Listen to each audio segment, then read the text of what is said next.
The San Francisco 49ers beat the New Orleans Saints 48-46 on a last-second field goal. Absolutely epic game to watch. So obviously these are two powerhouses in the NFL. Coming into this game, it was really a battle for who is the best team in the NFC. So Storm, after seeing that game on Sunday between those two teams, I just kind of want to know what your major takeaways are and if you view either team any differently after that matchup. Yeah, obviously that was the game of the year. I think everybody would agree with that. Oh, no doubt. So much fun. It was actually a pretty clean game for the most part. You know, the punting, I actually learned a new thing with the punting, pass interference type deal, and the fake punt, and you can, push the guy out of bounds. It's not interference. Which, makes sense. How's the guy supposed to know? He's just a gunner, man. I get it. Perfect. I never do that, though. But anyways, I think the biggest takeaway I have out of this is Mike Shanahan's play calling ability. Wrong one. Kyle Shanahan. I even have it right here, too. It's not Papa Shanahan. Hey, Papa Shanahan knew what he was doing, too. But Kyle Shanahan's play calling ability, it was just incredible. I think one of the biggest plays, and it wasn't even that big of a play, it was the Kyle Juszczyk toss when he's, the little fullback toss. Just getting creative with George Kittle, with Deebo Samuel a little bit. Overall, that was just impressed for me. And Jimmy G overcoming a bad defense from San Fran. That's their worst defensive effort, obviously. Oh, absolutely. And Jimmy G to go into New Orleans, not only keep up with Drew Brees, but eventually, lead the game-leading drive. Obviously, a lot of that was George Kittle dragging a man 30 yards down the field while getting face that play was absolutely insane, reminiscent of beast mode against the Saints as well. George Kittle is obviously the top tight end right now in the league, you would say. Oh, absolutely. And he's so much fun to watch. That offense is so much fun to watch. We'll get to it in a minute, but there are some injuries they have to worry about. But takeaway-wise, it's good for San Fran because they really put themselves in the lead dog spot for the home field advantage now through the NFC playoffs, where the Saints had it in their hands and they let it go. Yeah, so as for San Fran, I agree. The play calling was fantastic. I was really impressed with Jimmy G. I know he didn't play a perfect game, but that game could have gotten out of hand really quickly. Oh, yeah. The Saints went up 20-7 real early. Next play on the next drive, Jimmy G throws a 75-yard bomb to Emmanuel Sanders and really played a near flawless game after that. I know he had the one pick. But to have that performance in that environment, kudos to Jimmy G. I still do have some questions, although way fewer than before. I kind of want to know if he's able to have the same sort of clutch moments in a scrappier game, more of a defensive-oriented game where the offense hasn't been clicking and he pulls it together on the last drive. Right.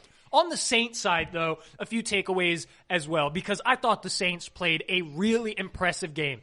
My first big takeaway is, obviously, Drew Brees looked fantastic, and I think that injury that he sustained, the 6 weeks that he was out, huge blessing in disguise. Because comparing how he's playing, comparing how he's playing now to how he was playing at this time last year, this is about the time when that Saints offense started to decline. So that's really good news for New Orleans. Additionally, and I just have to say this, is Michael Thomas the best receiver ever, man? I don't understand how this guy consistently, no matter the defense, no matter the matchup, just finds a way to get 10, 11, 12 catches, find the end zone, 150 yards. You could tell early on in the game that San Francisco was focusing in on him because Jared Cook caught those 2 touchdowns.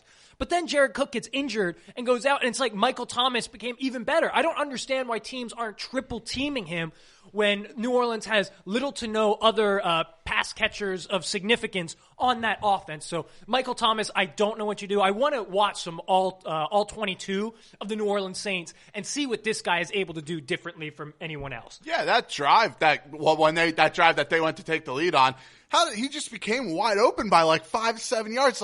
How does a man that with his ability and how defenses should primarily focus on him, how does he still wind up that open? It's just incredible. I have no idea, man. His route running, everything, his catching, route running, after catch, just unreal. Yeah, unbelievable. It's weird because he's not this flashy wide receiver. He's a possession receiver, so you'd think they would just be able to box him a little bit. He's not a burner.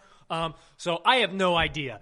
And then in terms of the Saints offense as a whole, as well as San Francisco's offense as a whole, I don't think this was the type of game that anyone expected. I think a lot of people thought it would be more of a defensive-oriented game. But both offenses showed that if they need to, they can pick up the torch and kind of help the team overcome defensive inefficiencies.